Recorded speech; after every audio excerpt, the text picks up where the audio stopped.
Hello my dear students, welcome to a new session of the subject Team Management. The topic of this today's session is Stages of Team Development. I am your usual lecturer, Miss Yasodhara.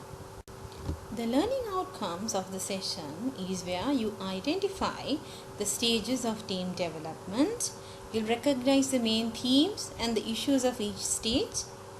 We'll discuss the 5 stages: forming, storming, norming, performing and adjourning, and we will be able to differentiate each stage with their characteristics.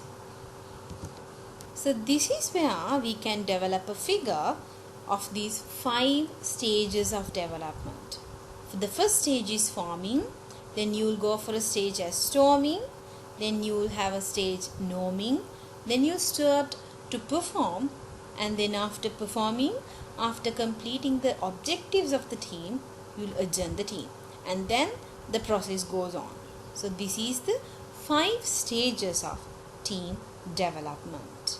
So before moving to explain each and every stages, so since we are not together face to face, so put your experience together when you are working on 3D or any kind of group activity, like for assignments. Take those memories into your mind, then you will see how you obviously have behaved according to these theories. So that's why team management is really important for you to make a successful team. So the first stage is forming. Personal relations are characterized by dependence. Since you don't know each other, this is the first time that you are getting together, so you don't know how people behave, how your team members work, what are their preferences, you know nothing. So that's why this relationships you are making with each other, it depends. It characterized by dependence. You depend on each other, let the others work, let the others speak. You suddenly you're not going to speak. So members are treated as strangers because you don't know each other well, because you don't know how others will react on something. You treat them as strangers. You let them work and you just watching them. You to the others are doing the same. So group members are rely on safe, patterned behavior and look to a group leader for guidance and direction. So here you are letting some others to work. So then you look for a leader, anyone to lead the team. Then there will be emerging leaders. You will follow them. Let the leader take the responsibility and do. I'm not going to do, since I don't know these people. I don't know how to work. So that's why, since in the forming stage, you look for a leader to guide you, and you just do only what he or she ask you to do. So group members have a desire for acceptance by the group and a need to know that the group is safe.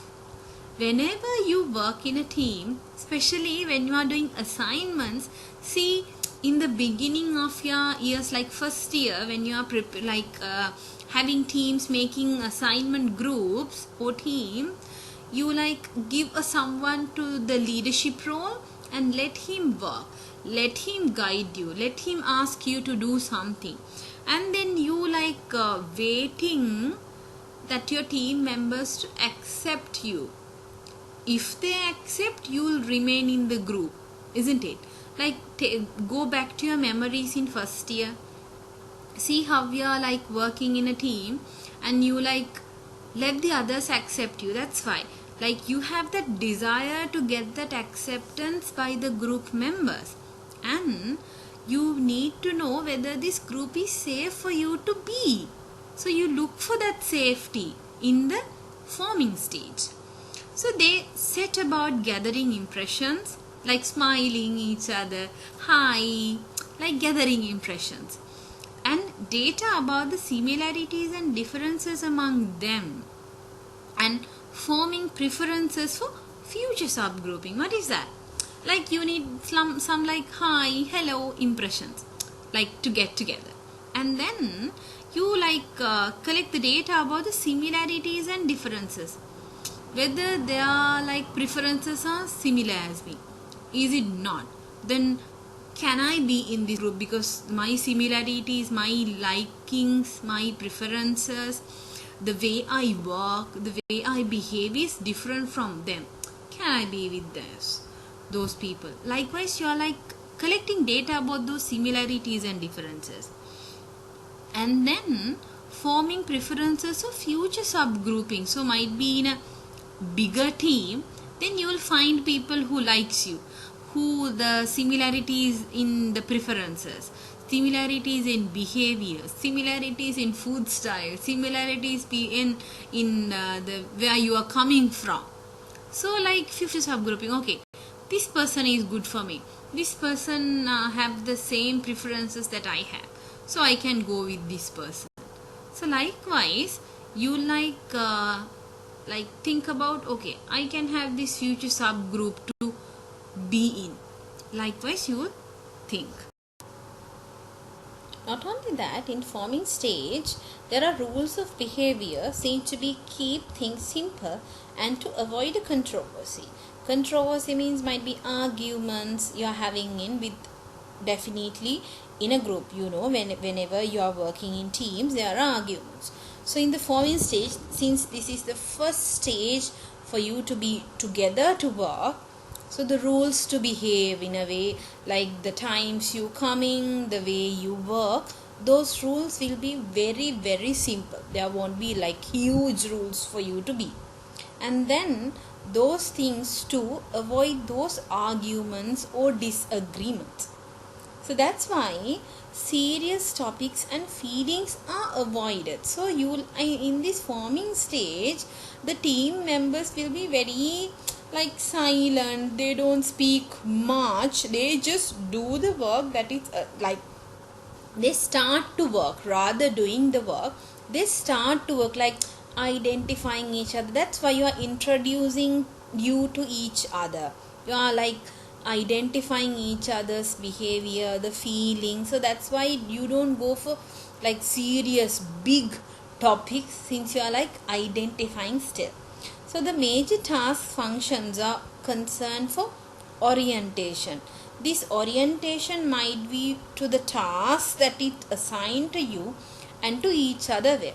So mostly in a forming stage, might be a emerging leader stand up and tell, okay, this is the task that we have to do, so we will discuss how the task is going to be.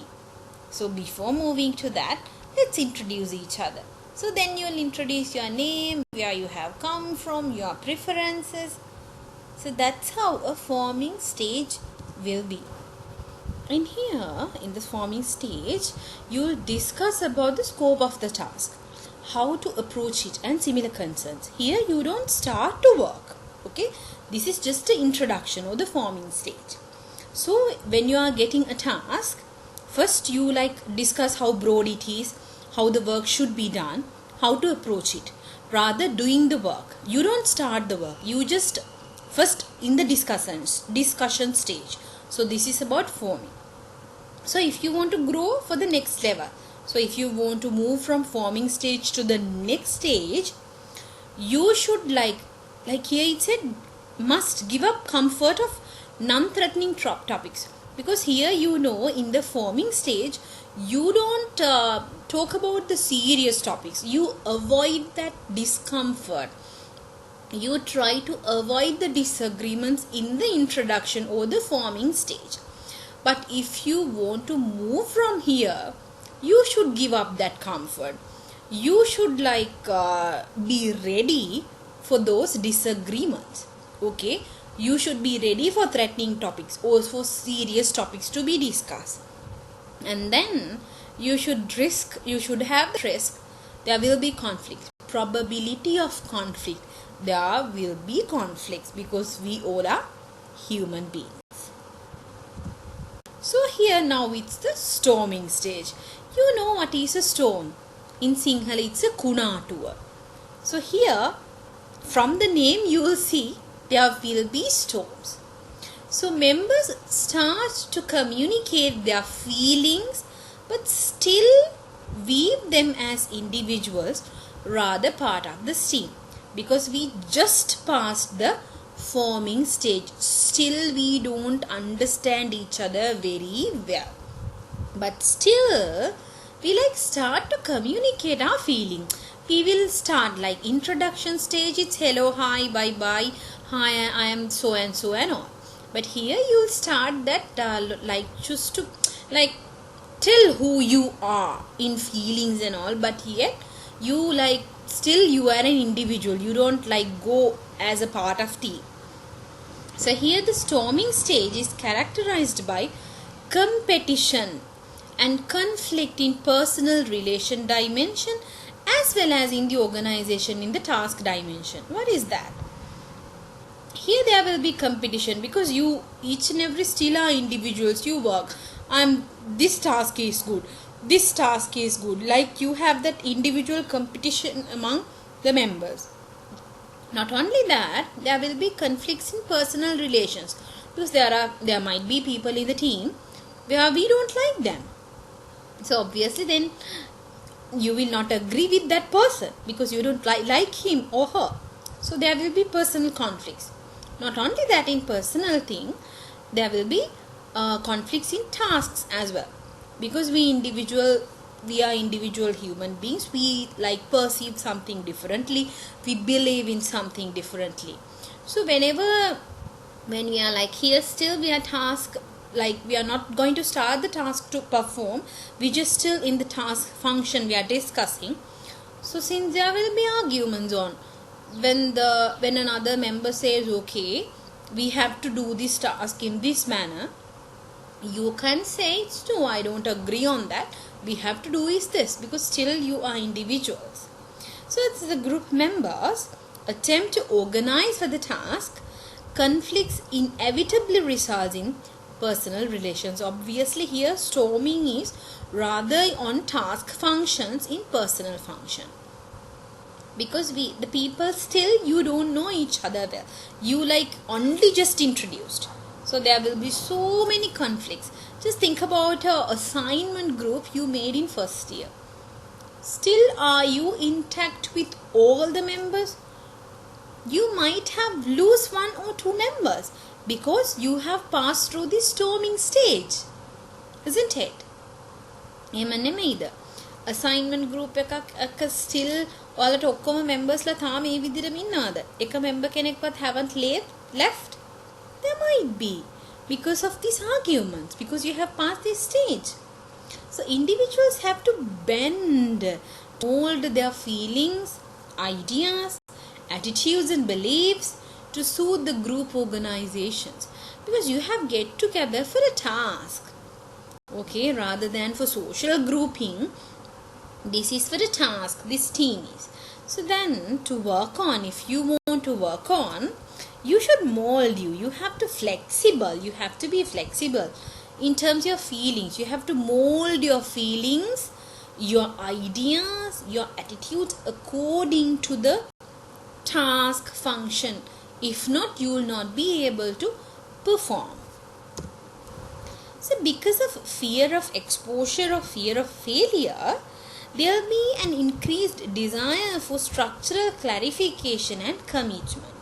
In here, since there may be many arguments on the task and about the feelings, about the personal preferences and all, you will have that fear of exposure, you'll expose them to well, or fear of failure, whether we'll collapse our team. So that's why you'll have an increased desire for the structural clarification on the task. How to do it? You need, okay, we'll say, okay, avoid those feelings. We should not speak on those. We should focus on our task. Oh, and then the commitment. We should commit on our work rather than discussing on these personal issues. Although conflicts may or may not surface as group issues, they do exist. What is that? In the storming stage, obviously there are disagreements, conflicts, issues within the team members. So there will be risen top. Sometimes they may not. They might hide within yourself, but there are conflicts. So questions will arise about who is going to be responsible for what the rules are, what the reward system is, and what criteria for evaluation are. So that's why there will be so many arguments. In the forming stage, we just discussed about the scope. What is the broadness of this task and all. In the storming stage, we start to communicate with each other on these matters. Who is responsible for what? What are the rules of behavior? We avoid those serious rules of behavior, we avoid in the forming stage. But we have to discuss on at least in the next stage. That's why we are starting it to discuss in the storming stage. So what are the reward system is? So how you going to, if you are think about it, the sales team. So you have to determine in the first stages how the reward system is going on, how we are going to pay our sales representatives, and what the criteria for evaluation are, how we are going to evaluate your team members in terms of productivity, in terms of performance or anything. So obviously there will be so many arguments, you will know, when you are doing assignments and all, you might have this kind of, you have experience, obviously you not might, you have.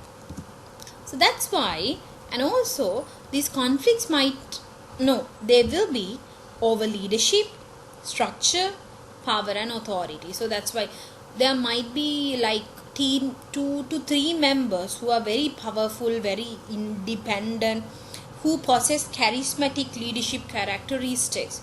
There might be a person who is very autocratic, they force you to do some tasks. So there will be conflicts over those leadership issues, the structure, how we are going to who is the boss, who is the next step, and then about the power, when you are dividing tasks, who get the most power, and about the authority. So these kind of problems will be there.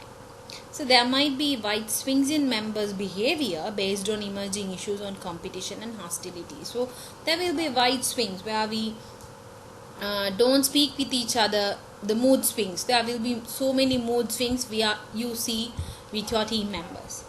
So because of the discomfort generated during this stage, some members may remain completely silent while others attempt to dominate.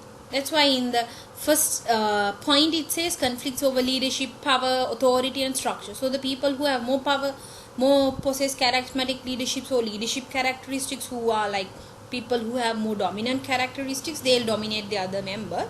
So then in this stage there will be people who remain silent forever. They won't speak.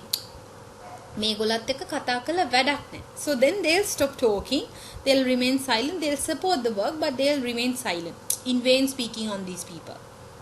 And then while others attempt to dominate, so then people remain silent, the people who are very dominant and all, they'll start to dominate. So the next stage is norming. So we have passed 2 stages now. We have passed the forming stage, and then we have passed the storm as well.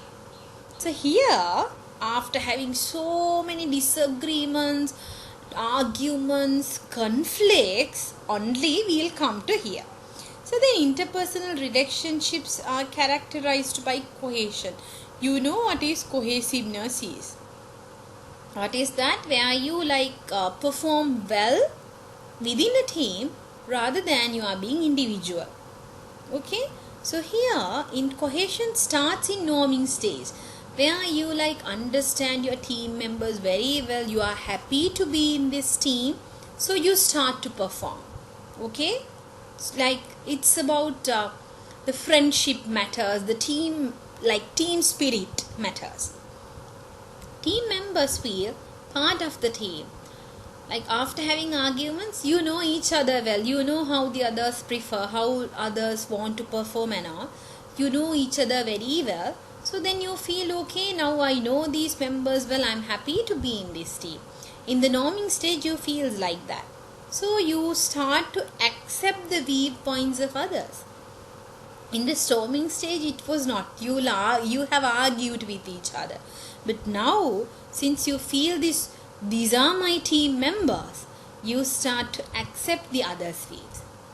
So group members are engaged in active acknowledgement of all team members' contribution, community building and maintenance, and solving group issues.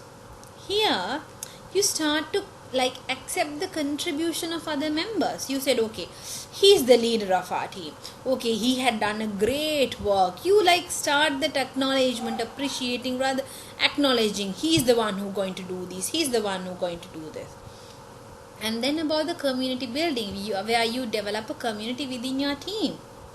And then solving group issues. After the storming stage, now we are started because you are accepting the other views. You believe that I want to be in this team. You feel that this is a part of my life, my team. So then you start to support the team members by resolving teams issues. Members are willing to change their preconceived ideas or opinions on the basis of facts presented by other members, and they actively ask questions of one another. Since you know each another, everyone very well now, you start to change your preconceived ideas. If you have an idea before in hand coming to the team, after you're understanding each other, when you're presenting something, for an example, when you're organizing 3D, you think about you are a member of the decoration team. So in the forming stage, you 5 members got together. And then the storming stage, you argue each and everyone, okay, this is the budget we have allowed, okay, we can't do this. But someone says, no, we have to do this. So you have to, there might be arguments and all. But now, since you're in the norming stage, you feel, okay, this is our decoration team. We have to give the best. So what you do is, you'll change your preconceived ideas. You get the ideas of each another, and then you can come up with a nice idea, since you can question each other well, since you know everyone. So that's why ultimately you will have a nice decoration for your 3D talent show. See here, leadership is shared and cliques dissolve. What is that? In the previous stages, we had a leader who dominates people. But when you move into the norming stage, you don't have a proper one leader. It's the leadership shared, where there are everyone is a leader. Whenever a time comes, he pops up and, okay, I know this, I'll tell you how to do this. He becomes the leader. Think about, you have 5 members. One is very good at presentations. One is very good at report writing. One is very good at collecting data. So whenever you are doing assignments, the person who is very good at collecting data, he start up and say, okay, this is how to collect the data. This is the stuff that we have to collect. And all, he guides you on that, directs you. And then the person who very good in writing reports, he will guide you how to write this. This is the way you have to write. This is the way you have to write. So he be the leader on that time. And then when it comes to presentation, the person who is very excel in that, he come up and say, okay, this is how we have to do a presentation, this is how we have to arrange the PowerPoint, or if you are doing Prezi, or if you are doing a poster presentation, anything, you will do that. That's why. So in the norming stage, you don't have a proper one leader where you share the leadership. And then what cliques dissolved. You don't have subgrouping within your team. It's a team. 5 members, team. No other teams within 2 to 3 members. So when members begin to know and identify with one another, the level of trust in their personal relationships contributes to the development of group cohesion. In the first we discussed in the norming stage, we believe that we are a part of this team.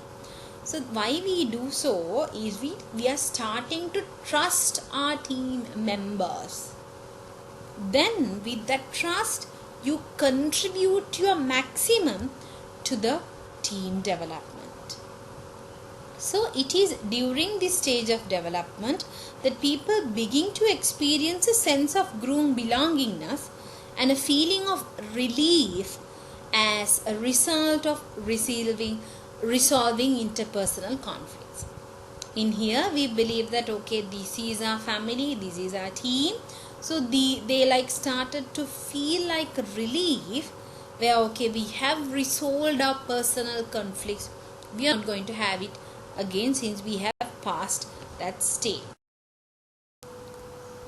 So the major tasks of the norming stage is the data flow between group members, because they start to communicate well. So they share their feelings and ideas, ask and give feedback to one another. You don't avoid people, you just communicate very nicely here, and then explore actions related to the task. Rather starting the task, you just explore the actions which needed to perform this task. In here, creativity is very high. Why in a team its creativity is very high? Because if there are 5 members, you have come from different backgrounds, you have different knowledge, different experience, different ideas.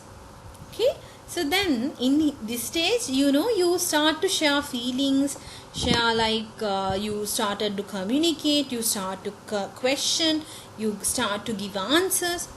So then in terms of your knowledge, in terms of your experience, you give it to your team. That's why it started to increase the creativity. So data flow and cohesion is achieved by the group members. Their intentions are characterized by openness and sharing of information on both personal and task level. So openness is very high in here, where you open up to your group members and you start sharing information at both personal level and the task level. The group members feel good about being part of an effective team. That's why you start to feeling that belongingness to your team. Then the major drawback of this norming stage is that members may begin to fear the inevitable future breakup of the group. They may resist change of any sort. Why is that? In the norming stage, since you know each other, you started that communicating, started sharing feelings, you like feel these are your part, you will feel that I am a part of this team. You like in your inner, like in stomach in butterflies, where you are like feel that whether this team adjourned, if this team adjourned, oh my god, what will happen to me? Likewise, you started to think in the norming stage. So now it's the performance time, the performing stage. This stage is not reached by all groups. Why is that? In the storming stage, with the conflicts and all you are having, you might leave the team. It can happen. So the whole team might be dissolved in the storming stage. That's why it says that not all team comes to this stage. If group members are able to evolve to this performing stage, their capacity, range and depth of personal relations expand to true interdependence. Depending rather interdepending. එකිනෙකා මත තිබෙන බැඳියාව වැඩි වෙනවා සහ ඒක true interdependence. You don't like pretend something. Okay, your relationships expand to that level for the interdependence. In this stage, people can work independently, in subgroups, or as a total unit with equal facility. What is that? In the norming stage and all, I told you there should not have those different cliques within teams. In here, you might have subgroups. You might work independently. You might work with the team, but in an equal level. You don't give your best when you are doing individually and you are giving less to the group. No. In the performing stage, when you reach this level, you give the 100% capacity when you are working along, when you are working within the team, and when you are working in the subgroups. So open and trust atmosphere is very high, and the flexibility is key, where you mold your feelings according to your team members. The hierarchy is of little importance. Who's the locker? Who's the podda? It's no need. You all are equal to work. Their roles and authorities dynamically adjust of changing needs of the group and individuals. The roles. Think about one member is sick. She cannot attend the work today. So since they are a team member of your team, you adjust for that changing need where you'll do the work of her as well. That's what you dynamically change the roles. Stage 4 is marked by interdependence in personal relations, and problem solving is a real arm of task function. So it's really high in performing stage. By now, the group should be most productive because they are performing with the task. Individual members have become self-assuring and the need for group approval is past. You don't need the group approval. You now become a member in your team. So you have that self-assuring event. What you do, you are assured on that. So members are both highly task-oriented and highly people-oriented both. Where you care about each other, where you interdependent on each other, and where you perform at your best. That's why highly task-oriented. So here there is unity. Group identity is complete. Group morale is very high. And the loyalty is intense. Since in the performing stage, the group identity, what is that? You identified by the group. Okay, you are a member of that group. That's very high. Okay, and then the morale is high. To work within such a team, you have that morale. And the loyalty, you never leave your team. That loyalty to your team. The task function becomes genuine problem solving, leading towards optimal solutions and optimum group development. Here you have genuine problem solving rather arguing each other for unnecessary things. No, you problem solving and the solution that you get is very effective. Leading towards optimal solutions, best solutions you are taking with proper communication with team members and the optimum group development because you are having the highest productivity here. There is support for experimentation in solving problems and an emphasis on achievement. You can experiment on problem solving because you have the support from each team members. The overall goal is productivity through problem solving and work. So now we have performed. Now it's time to adjourn. Adjourning involves the termination of task behaviors and disengagement from relationships. So now we are going to dissolve the team because you have formed this team to achieve a specific task. Now you have completed that task. That's why you are going to terminate the task behavior and disengagement from those relationships. So you conduct an assessment of the work and you will plan for the transitioning roles, how we are going to, whether you are going to go for a different group, whether we are going to involve more members to the next task, likewise for the transitioning roles. Recognize a team member's contribution. You recognize each and every member who have done this, who have you are appreciating them. It's a must at the adjourning stage. A planned conclusion usually includes recognition for participation, an achievement, and an opportunity for members to say personal goodbye. You say personal goodbye, hugging, kissing and all. You say that goodbye personally since you have that attachment with each other. And then you should give that recognition for the contribution, and you have to recognition for the achievement that the team members made. So the concluding a group can create some apprehension or nervousness in an effect of minor crisis. That might be you cry, I can't leave this group, they have been my family members, you feel like such. That's why it creates a crisis situation here. So in the adjourning stage, the terminations of the group is a regressive movement from giving up control to giving up inclusion in this group. Because people are very attached together.